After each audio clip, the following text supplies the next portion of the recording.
Alright, welcome back to the shop. My name's Joe. I realize that I picked up, a couple viewers every day and the channel keeps growing and I still haven't quite figured out an introduction yet, but this channel typically I work on, hand tools and just oddball stuff. Whatever I can get that's interesting and it is dirty and looks like it might be salvageable. So today's project is going to be sort of an introduction. And it's not necessarily a how-to, but an introduction into how I look at or how I assess new projects. And this is a fan that my father had wanted me to restore. And this came out of my grandfather's shop. He had a whole room full of fans, and this was just one of the nicer ones that was in there. And it seems to be in pretty good shape. I had done another fan, a smaller fan. This one's approximately 16 inches across. And the other fan I did was probably, maybe 12, 9 inches, something like that. But anyway, this is a pretty good sized fan. And what I want to do today is sort of explain my process of sort of assessing how to move forward on this. We know that it's going to need to be, get the rust off of it. It's going to need to be polished. It's going to need, it's going to need some stuff. But exactly how do you go about assessing, or where do you figure out where to start? That's half the battle, is just, developing a plan and trying to figure out where to begin and what are the most likely problems that you're going to come across when you get into this. And the sort of preliminary parts of this, the embryonic parts of this, of starting a project, it's important to sort of get ahead of the problems in the sense that you're going to need to maybe source parts, or you're going to need to find threads online to read up and see how other people found these, because you're not the first person to find these problems. And it's not your job to reinvent the wheel, and it's not your job to try to solve everything on your own. There's a tremendous world out there, be it on YouTube or the antique forum, fan forum, or any of these things. There's a lot of people out there that are helpful and courteous and kind, that would like nothing more than to help you do a good job restoring your fan. So what I want to do today is sort of come through and assess this and figure out, what do I need to learn, who might I need to talk to, what are the resources that are at hand, and how do I move forward with this. So I think the first thing we're going to do is, obviously we're going to look at it, and the first thing that really jumps out at you is this cord. And this cord is very interesting in the sense that the cord does not have any sort of limber properties to it. It's sort of almost fused in place. It's gotten more limber as I've moved it around, but whatever this material is, this rubber catgut kind of stuff, has just taken on a life of its own and is more plastic than rubber. So it's just really amazing the texture and the consistency of this plug. And this is no bueno, as they say in the deep south. So we know we're going to need to do some electrical work. I think mechanically, this fan seems to turn okay, and the oscillating, I knew from my last fan that the dried up grease in the oscillating section of the fan may have been the reason why the fan stopped turning. And in this one, it's not engaged. I guess there was no clutch in that one. So I don't know how to engage it either. So let's figure out now that I have this fan sort of sitting here on the desk, I know that I'm going to need to flip it upside down, I'm going to turn it around, I'm going to have to do all these other things. And the liability at this point is bending this frame more than it already is and damaging this blade, which would be a catastrophic failure in the assessment of this. So what I'm going to do is try to control my losses by removing anything that's brittle or anything that's fragile that might get damaged in this sort of assessment phase. So I'm going to do that now and then bring you back when I've got it disassembled.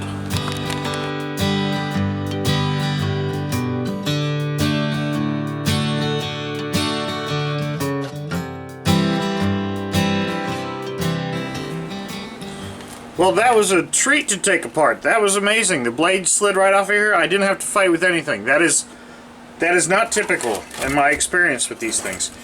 Now I've got a base that's on here that that's in really bad shape, and I'm going to need to pull it off of here. You can see that there was some sort of felt there, and I can see that I've got some flatheads there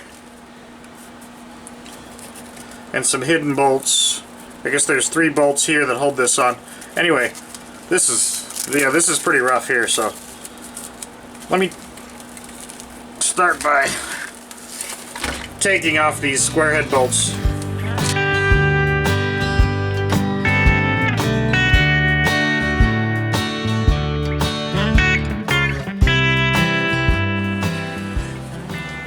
Alright, so I was able to get this plate off the bottom, and it's in very rough shape. And in some cases, in the interest of keeping a clean shop and being nice and tidy, when you see something that's this bad, your first inclination might be to throw it in the trash can. I'm not going to do that because I'm going to need this, because hopefully I'll either be able to use this as a template, or perhaps I could use this as it were. Maybe I could just grind the rusty spots off and use it. I don't know yet, but this is something that I don't have enough information to sort of process properly. Is this something other than to say I'm going to keep it for now, and then should I need it later on, I'll have it, and then I'll make an assessment when I'm further down the road.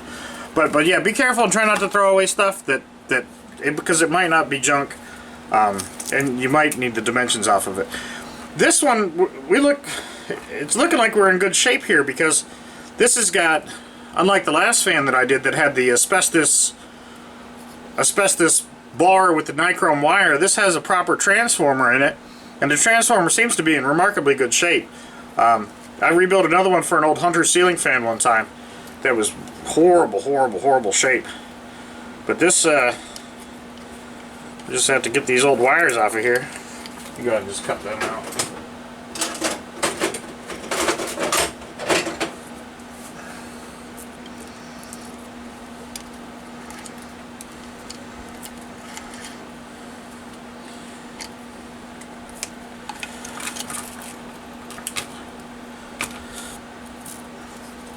So sometimes you want to be cautious of the lead paints and the different things that you could be grinding on. Like I mentioned with the other one, they used asbestos, and they used a lot of other dangerous stuff back in the day, and they still use some dangerous stuff today. But you don't want to huff this stuff in. This is just probably rat shit and God knows what from eons ago. So I've got a fan that's blowing across me right now, so there's always fresh air in my face. But sometimes you just might want to bring this outside on a good day with the wind to your back and blow this stuff out and get all the chowder out of there. But right now I know that I'm in pretty good shape here, but now that I have everything disconnected, I can see that the wires here are, in pretty rough shape, and I can just knock the insulation off of those.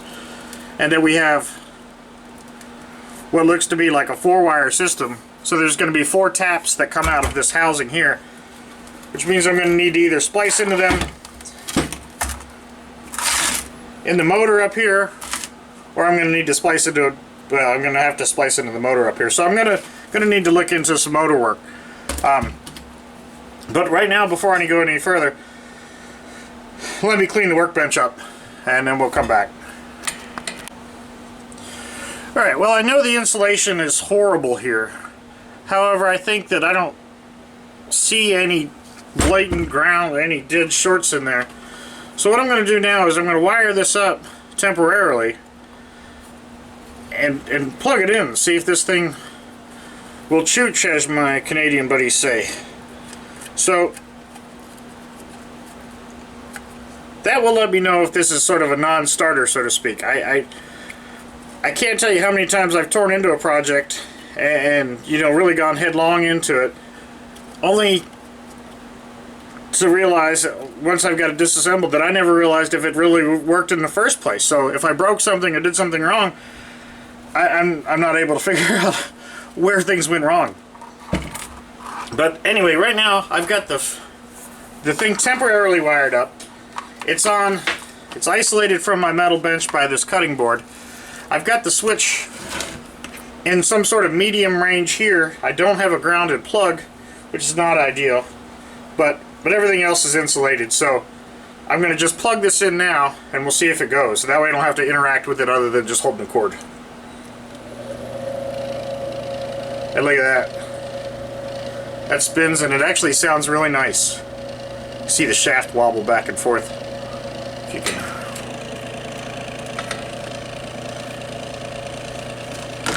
Hold on. I gotta remember I'm shooting with like a $50 camera, so so you probably can't see too much. Anyway, you can see now that that's working.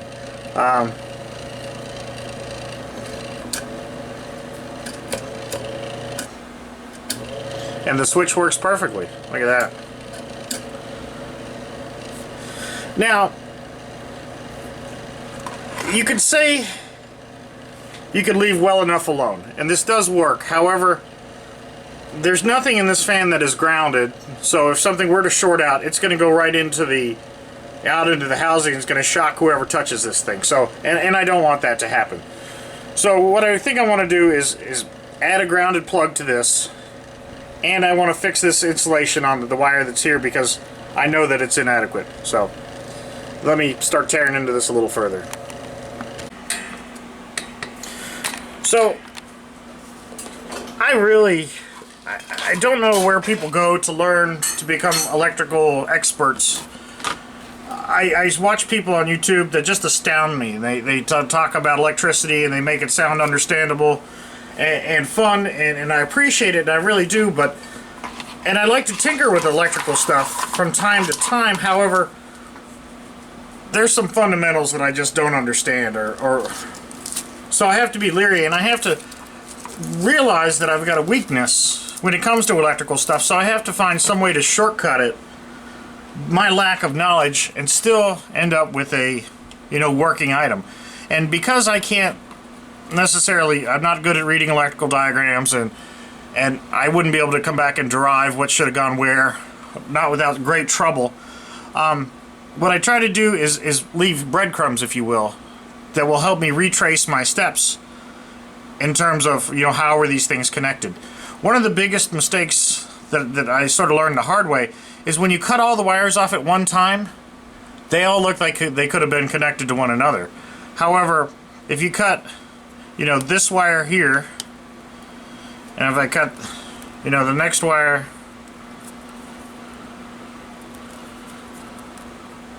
up here,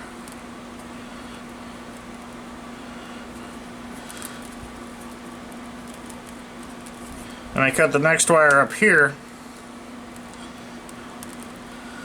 that I can come back later on and know that these wires could have only belonged to, the matched pair, if you will, that other one that's of equal length.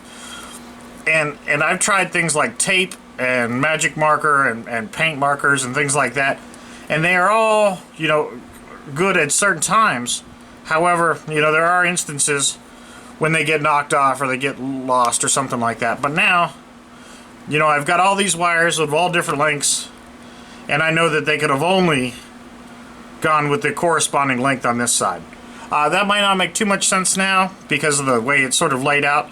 However, when I disassemble this choke coil down here, I think it's called the choke coil, the speed coil or whatever, I will be able to, align those properly with the field wires up here. So, anyway, let me go ahead and get this base disassembled.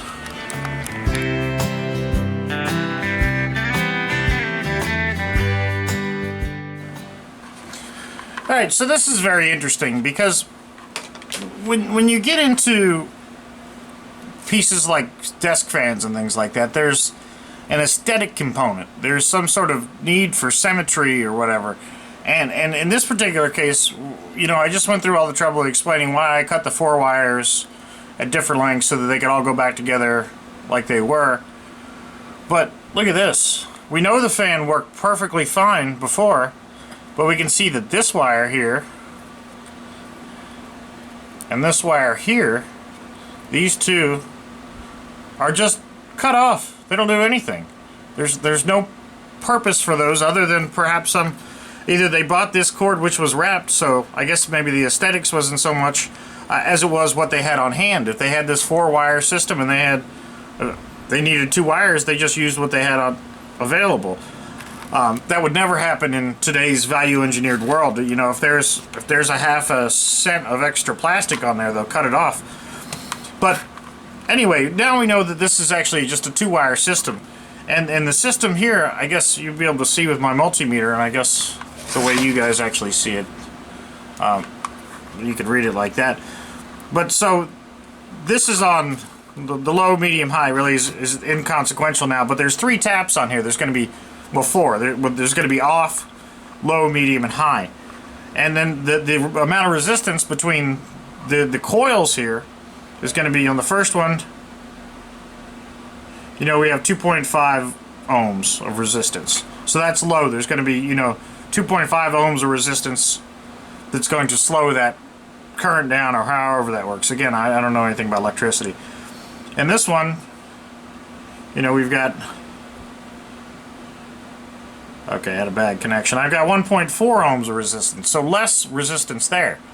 And then finally on high speed, you know, this is just unmitigated direct current without it. It bypasses the whole coil. This is high, and you can see some nominal reading of like 0.1. So that's effectively the same as, you know, just wide open connected like that. So anyway, we know that when I go to repair this, I don't need to go out and try to find 4-wire. I need to find 2-wire. So that's part of that whole assessment. So, alright, let me move on to the motor side of this.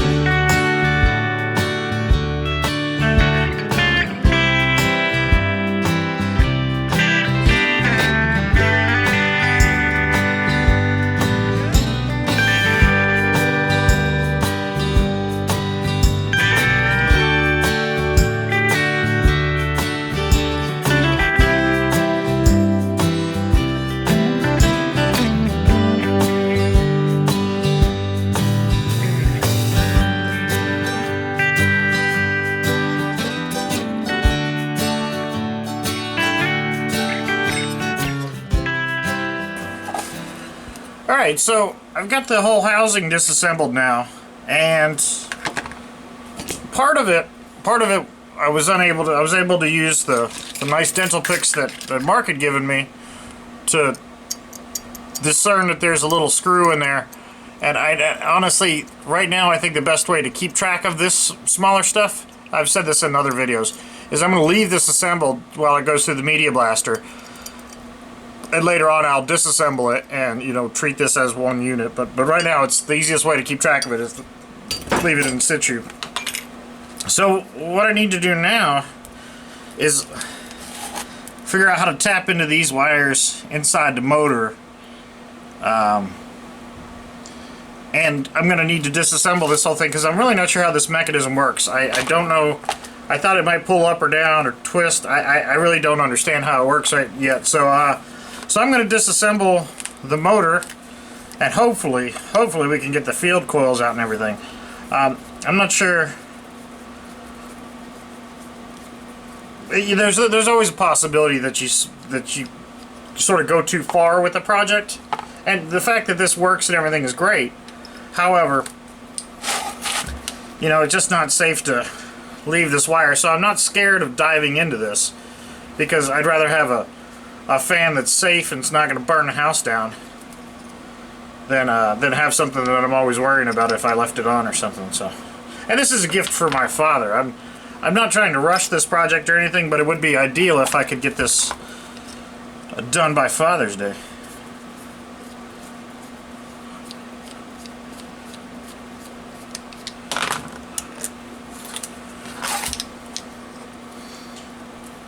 I was watching Hand Tool Rescue, and he had a ball motor. And the ball motor, you know, if you haven't seen that, go over and check it out. personally, I'm not, you know, I'm not knocking hand tool rescue or anything like that, but that's not typically the kind of channel that I like. I sort of prefer the narrative style, and the reason I think I prefer the narrative, the discussion section, because, you know, it's interesting to know what's going through people's minds when they're fixing these things. And if you want a decent example of like why some hand tool things are popular, and if you're thinking, well, you know, they're popular, therefore they must be doing a good job, that I don't think that's true. And I think as evidence of that, go over to Parts and Restoration, Dave's channel over there. I don't know him. I think I've just commented on his channel once or twice. But he has a Walker Turner drill press restoration. And he's got a section that's, you know, just him working on it with no sound or anything, hand tool rescue style. And I think that has like a 200,000 views or 1,000,000 views or whatever it is. It's a lot. It's a lot. It's been a couple weeks since I looked. And then the section where he actually, the exact same video that he narrates and says, well, you know, this is what I was doing here and this is why I did this and so on and so forth. That video has like maybe 1,000 views or something like that. Maybe not even like 1/100th of what the other one has. And those people that prefer that, you know, I'm not knocking what people like or anything like that, but those are not necessarily the people that I cater to. I don't, you know, I don't want a bunch of ASMR people, you know. I guarantee you, if I did a silent video like that, it would probably get, you know, 50 million views or something like that. But you know, that's so disinteresting to me. It doesn't serve any purpose intellectually, and doesn't really contribute to the channel, because the people that are watching that aren't the people that are restoring tools. And I'm not saying that, you know, you could be a fan of this channel and not restore tools, but, you know, there's some other component to it. And for whatever reason, it's just a gut feeling that the ASMR style folks are just not, you know, they're not who I make this stuff for. I do this for myself. I mean, this is, you know, and we've talked about this at length, and I have a bunch of really nice emails from people lately, and, you know, a lot more activity on the channel, and even outside the forum, you know, outside the comments and stuff, some really great comments and emails, and, you know, hell, a guy just lives right down the street from me. We might go out and get a beer. I don't know. It's just the channel's just sort of taken off, and it's so amazing how many people actually care about this stuff. And anyway, I'm just rambling as I clean this up. But anyway, going back to the hand tool rescue stuff, I do learn stuff from watching this channel. I shouldn't, again, I don't mean to be hypercritical of anybody's channel, but I wish he does have some captions which are helpful. But look at all the schmoo in there. This is why I had the table under here. This is just, so that's okay. So this motor has, okay, that's not the anyway, this, one of the things with fans, or the types of motors that are out there, I think it's called TEFL or TEFC fans, the totally enclosed fan cooled.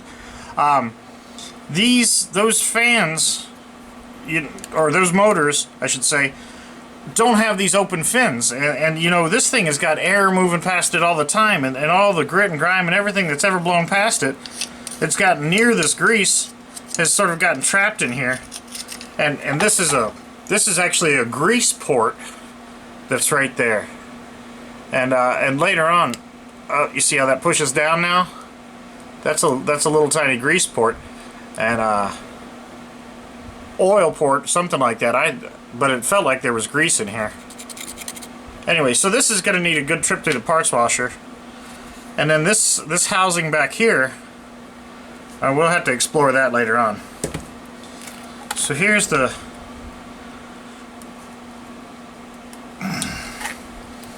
now the important thing when you disassemble this part of the motor is keeping track of the bearings, because there's sort of throw out that has to happen here, and there's this bushing that's on there, but this whole thing could just go right through the parts washer, as it were, and get cleaned up. Now we have this side of the motor You see, that could probably just be blown off. It actually looks pretty good. But what I need to do is get into this side of the motor, because this is where the wires are at. So,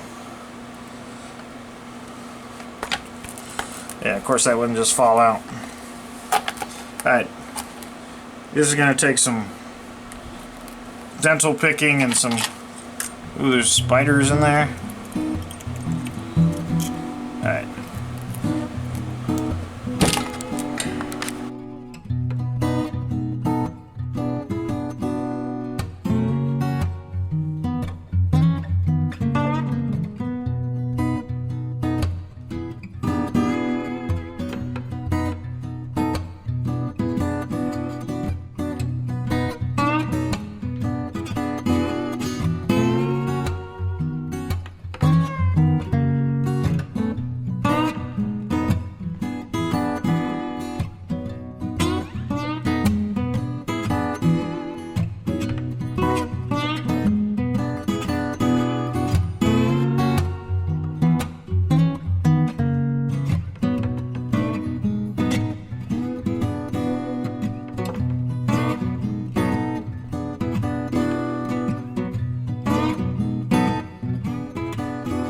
Alright, so what I did is I took the multimeter, and again, some people are real familiar with this stuff, but in my particular multimeter, you want to, you go to the looks like a little speaker section, I'm sorry, you can't see 8 feet away.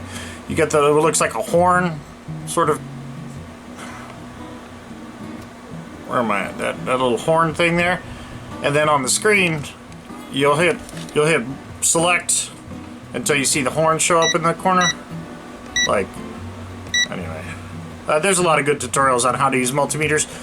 The EEO vlog, I think, is the guy that I watched who recommended this meter. I've been relatively happy with this one.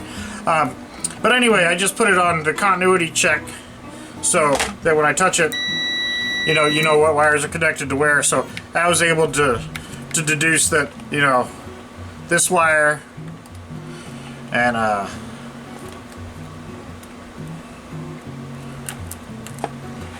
Alright, so anyway, I was able to figure out that this wire here is connected to here. I mean, not that you need a demonstration. But anyway, that's how I figured out which 2 wires out of these 4 were connected. And then because I had cut those at different lengths earlier, I was able to match them up. And I know that these 2 wires are, the 2 that I really need to connect. These other 2 are not important, and I'm going to not even hook those up because there's nothing to hook them to. But that is going to be in part 2. What I'm going to do now is parts wash these things up and start stripping them and going through all those motions. And that will be in section 2. But I'm going to go ahead and get this video out there as sort of an introductory. And anyway, I just want to thank everybody for watching, commenting, and subscribing. So I hope you have a good weekend. Thanks.